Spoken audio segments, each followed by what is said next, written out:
How to sell shares Hargreaves Lansdown. Log into your Hargreaves Lansdown account using your username, date of birth, and secure password or PIN. Click on My Accounts, then select Portfolio to view the list of shares and investments you currently hold. Find the share you want to sell in your portfolio and click on it to view detailed information and trading options. Click the Sell option located on the Shares page to start the process of placing a sale order. Select between a quote and deal or a limit order, depending on how you want to sell the shares and at what price.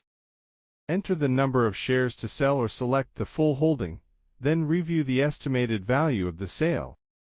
Check all order details, including price and costs, then confirm your order to complete the transaction. Look for on-screen an email confirmation that the sale has gone through and the funds will be added to your account. Thank you for watching.